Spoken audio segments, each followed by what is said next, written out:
আজকে নতুন এক ধরনের পদ্মের টিউবার প্রতিস্থাপন করলাম। প্রায় 3 দিন আগে এক দাদার থেকে এই টিউবারটা আমি এনেছিলাম। আজ সেটাকে প্রতিস্থাপন করলাম।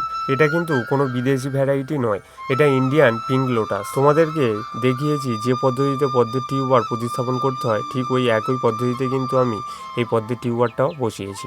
টিউবারটা তো প্রতিস্থাপন করে দিলাম, এবার শুধু দেখার পালা গাছটা কেমন তৈরি হয় এবং এর থেকে কেমন ফুল হয় সেটা তোমাদেরকে ভিডিওতে দেখাবো। এখন যেহেতু গরমকাল, তাই যে পাত্রে আমি জল গোলাপের গাছগুলো বসিয়েছিলাম সেই পাত্রের জলগুলো অতিরিক্ত গরম হয়ে যাচ্ছে, এতে কিন্তু গাছের খুবই ক্ষতি হবে। তাই আমি এখানে জলের মধ্যে ছোট ছোট কুচো পানা এবং কচুরি পানা দিয়ে রেখেছি।